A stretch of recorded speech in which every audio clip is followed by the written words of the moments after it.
o grande foco é as pessoas entenderem que empreender, dificilmente você tem resultado imediato. Perfeito.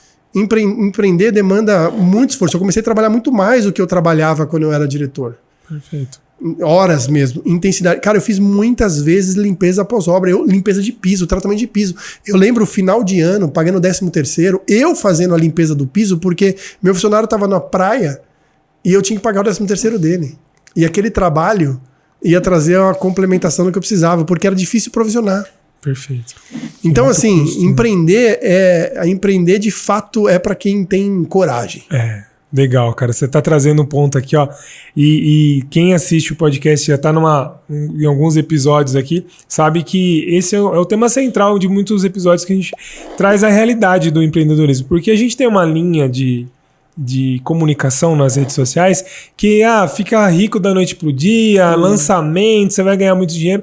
Existe até alguns caras que realmente no digital pode fazer, mas empreendedorismo não é só o digital e o real, você ali abrir uma empresa, abrir o CNPJ, fazer atendimento, contratar pessoas, cara, não é tão romântico assim.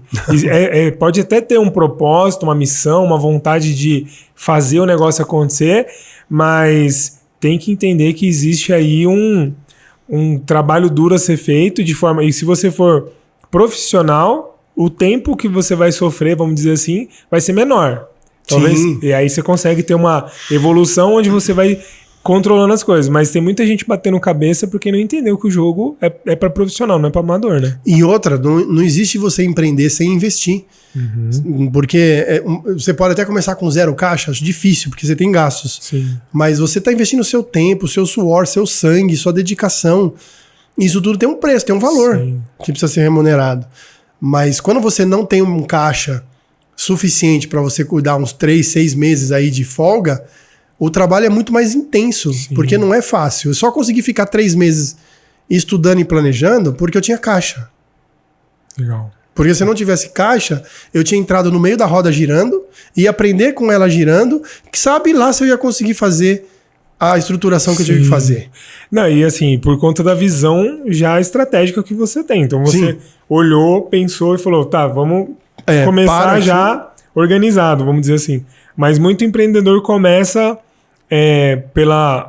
às vezes pela ocasião, né? Às vezes o cara foi mandado embora da empresa, aí tá com seguro-desemprego ali e vai começar a empreender. Ou até mesmo, às vezes não tá com seguro-desemprego, mas não quer voltar para o CLT e fala, então eu vou fazer alguma coisa, mas não teve essa preparação, não teve esse planejamento, essa visão de tipo, tá bom, eu vou vender água, mas como é que... Será que quantas águas eu tenho que vender para pagar o meu salário, pagar o custo? Será que a água é o melhor ou tenho algo que eu posso agregar aqui na venda? E é muito louco porque não tem isso de forma acessível, assim, tão simples no mercado, né? Essas informações ainda tá bem carente. A gente não tem, infelizmente, uma formação de empreendedorismo no Brasil. Sim. O Sebrae tenta ajudar, mas você sabe como é. Sim. E aí tem uma outra leva, né? Tem uma grande parte do empreendedorismo brasileiro que o cara começou a empreender por necessidade. Ele começou a empreender porque talvez perdeu o emprego, não está conseguindo recolocação e ele precisa sobreviver. Sim. Então ele vai lá fazer um churrasquinho, ele vai fazer uma banquinha de pipoca, ele vai fazer chocolate no morango, ele vai fazer alguma coisa. Sim. Mas independente do que ele vai fazer, esse preparo antecipado faz ele antecipar ou passar por cima de diversos problemas que ele vai ter porque ele não sabe o que é o empreendedorismo. Perfeito. Não é só vontade. Não é só falar assim, eu não tenho medo de trabalhar. Não é só isso. Não, isso é talvez o principal, assim, é uma situação que se o cara que achar que vai trabalhar das 8 às 5 da tarde ele vai para casa... Volta pro emprego. Exatamente. Então, assim, isso já é um ponto que ele tem que entender que vai ter que trabalhar mais no começo. Sem dúvida. Mas não é só isso. Realmente, isso que você falou é muito real, que se não tivesse a preparação, passa dificuldade. E um ponto que você trouxe que foi legal, que me veio aqui à mente, quando eu saí do banco, né, eu tinha um sócio, a gente começou a consultoria junto, o Gabriel, E aí ele é muito analítico, assim, né? Então ele fazia conta comigo. Cara, ó, a gente vai cobrar consultoria tanto, então se a gente conseguir X cliente assim e tal, e vai ser fácil. A gente tem a nossa carteira de cliente aqui, a gente vai bater nos caras, a gente vai mostrar pro cara que, ó, no banco você gastava tanto, com a gente você vai economizar tanto. Ó, primeiro mês a gente vai estourar, já vai nem caber. Papel cliente. Aceita tudo. Isso. Cara, e aí como é que você chega quando você tem uma empresa grande por trás, né? Então era o Márcio do banco tal. Então o cara anotava até no celular, Márcio banco tal. E quando você vai pro dia a dia, tudo bom, seu Leandro? Cara, você pode me receber? Eu sou o Márcio do banco tal. Os primeiros meses, até que o cara ainda por uma questão até de respeito, recebia. Tá bom, deixa eu receber. E depois que acabou a sua marca? Que aí a marca é seu nome, né? Chega assim, Leonardo, e aí, você pode me receber? Cara, deixa pra depois que eu tô ocupado. E aí você tem que se reinventar comercialmente, criar uma marca, passar segurança, que muitas vezes quem tá trabalhando olha assim, se eu for empreender é fácil porque eu já consigo, mas com a estrutura do banco era fácil. Sim. Sem a estrutura comercial do banco, o cara tem que ralar. Exatamente isso. E na empresa de limpeza foi assim, eu comecei continuando com o contrato que a gente tinha lá de terceirização, mas eu fui vendo outras coisas que a gente podia entrar. Foi quando eu entrei na limpeza pós-obra, depois tratamento de piso. A gente começou a crescer muito nessas partes, que era onde traziam mais lucratividade pra gente, né? Tratamento de piso. A gente começou a se especializar bastante nessa área e começamos a ter bom resultado. A gente cresceu, cheguei a ter 407 funcionários. Caraca, que legal. Opa, quem começou com 18, que incrível, cara. 407 funcionários, administrei 77 ações trabalhistas. Tomei uma revelia até hoje, porque depois que eu vendi a empresa, um ano depois, uma pessoa que não tinha nada a ver, entrou na justiça e quando eu estava numa revelia aqui, vou te falar, aqui no Brasil não tem o que fazer. Justiça do trabalho, ela não é amiga do empresário. Não se iluda. Não é. Até veio um advogado trabalhista aqui, o Dr. Guilherme, e a gente estava trazendo alguns pontos para o empresário ficar atento, né? Porque realmente a justiça trabalhista ela é muito agressiva, né? Na questão ali do... o cara pode ter sido o filho da mãe com você na empresa, mas lá na frente do juiz ele é o melhor funcionário do mundo e o sacana e o monstro é você. Então duro, eu só perdi uma ação, tá? Por que eu só perdi uma ação? Porque a gente era muito processo, a gente tinha muitas regras, era tudo muito desenhadinho. Você trouxe isso da aviação, né? Então essa padronização e dos outros trabalhos também, né? Mas na aviação reforçou mais, Sim. Então eu tinha muitos processos, né? E isso facilitou a chegar na... Eu mandei muita gente por justa causa, eu nunca perdi uma justa causa. Nunca reverti uma justa causa. Entendi. Que legal. Né? Por causa dos documentos, né? Então... A organização talvez uma das grandes coisas que o empresário tem que ter. E a maioria o cara tá lá só empreendendo na luta, vamos dizer assim, ele perde por conta disso. Que nem com certeza. Nas dívidas bancárias, eu atuo com contratos bancários ali, empresas que estão com dívidas. Cara, o que mais acontece se o cara fala, eu tô com uma dívida no banco tal de 400 mil. Beleza, você tem os contratos, você contratou isso mesmo. Não sei. Mas cadê o primeiro contrato? Não tenho. Eu tenho que ir no banco buscar. Então, assim, não tem o controle. São raras exceções, assim, do cliente que, tá aqui, todas as cédulas de crédito, tá aqui, tudo certinho, linha cronológica aqui. Então, o que dá pra fazer? Cara, quando acontece isso, eu solto fogos, porque normalmente o cara fala 200, ele tá devendo 300, já fez um acordo lá que ele assinou e nem lembra que assinou, porque não tem a cópia, sabe? É duro, cara. Então, assim, precisa dessa... quanto mais organizado, melhor, e menos dor de cabeça vai ter. Como esse exemplo seu, que é incrível.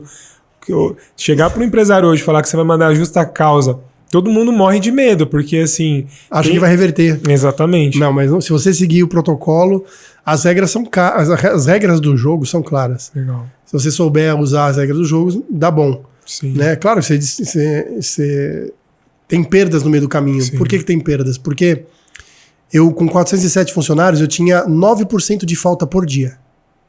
Nossa. Então era quase 40 pessoas faltando todo dia.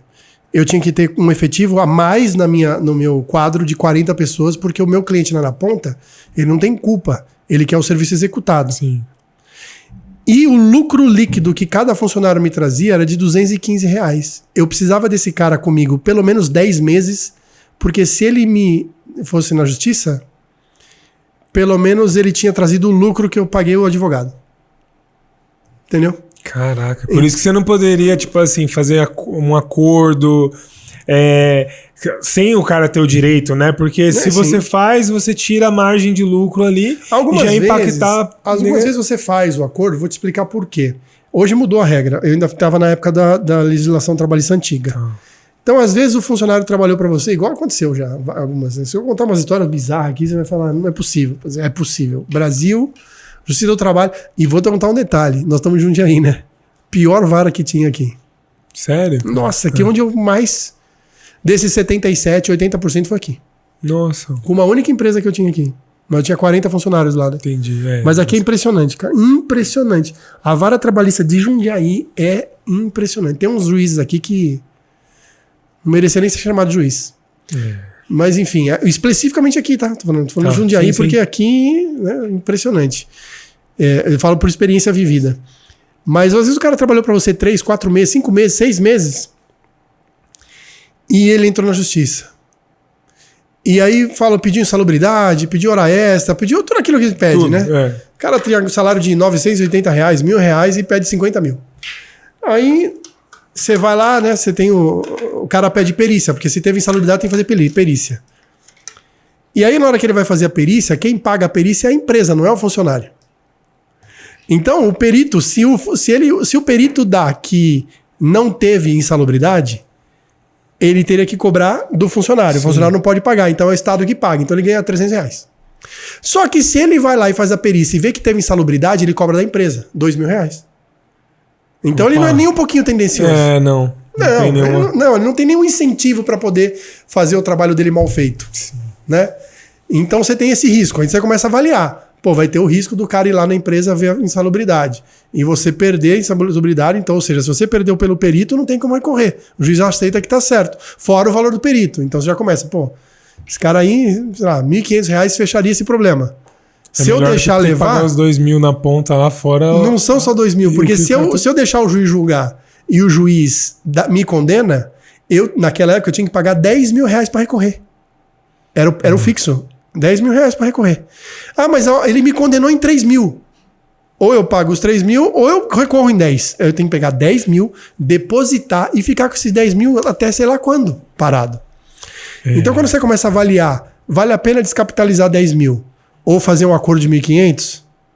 Ou correr o risco do juiz julgar do jeito tosco que ele julga? Ou deixar na mão de um perito que também está enviesado aí. Entendeu? Então você faz essas avaliações. Entendi. Vai falar que eu não fiz nenhuma vez acordo? Claro que eu fiz, porque eu sou empresário. Sim. Eu tenho que fazer avaliações e tomar decisão. Mas olha que legal, porque assim, de novo, né? É um caso bem prático, né? Para quem empreende, assim, fazer análise fria, né?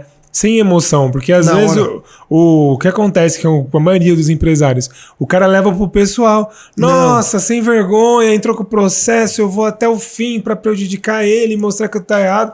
Cara, faz conta.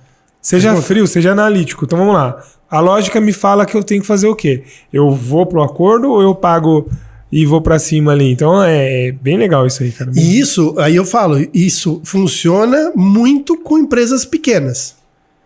Agora, vou dar um exemplo prático e vou falar o que eu faria mesmo. E eu faria hoje até. Eu sou uma empresa grande. Eu tenho caixa. Tenho dinheiro. Legal? Vai dar um corte, vai dar um hater aqui. Eu tenho dinheiro, eu tenho caixa. Eu mando o cara embora e não pago verba. Só na justiça. Porque você vai pagar 2 vezes. É isso aí. Pra não correr o risco de pagar 2 vezes. Mas lá vai ter a multa e não sei o que lá. Lá vai ter a multa do 247, você não paga, vai ter. Mas você faz um acordo ali na parcela. Sim. Mas você não vai você vai pagar só uma vez. Você vai fazer tudo direitinho. Paguei sua rescisão. Você descapitalizei aqui já na hora. Já descapitalizei, já paguei. Vou ter que pagar advogado e vou ter que ainda pagar um acordo lá ou até ser condenado.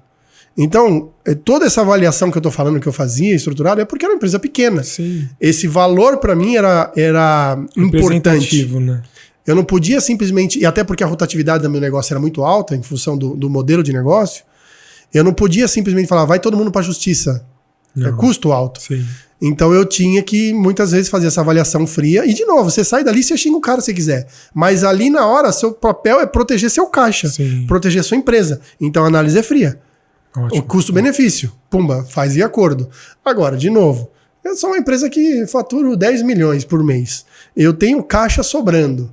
Meu dinheiro está sendo investido e rentabilizando. Cara, sinto muito. Eu sei que é duro falar isso. Eu sei que é duro falar isso.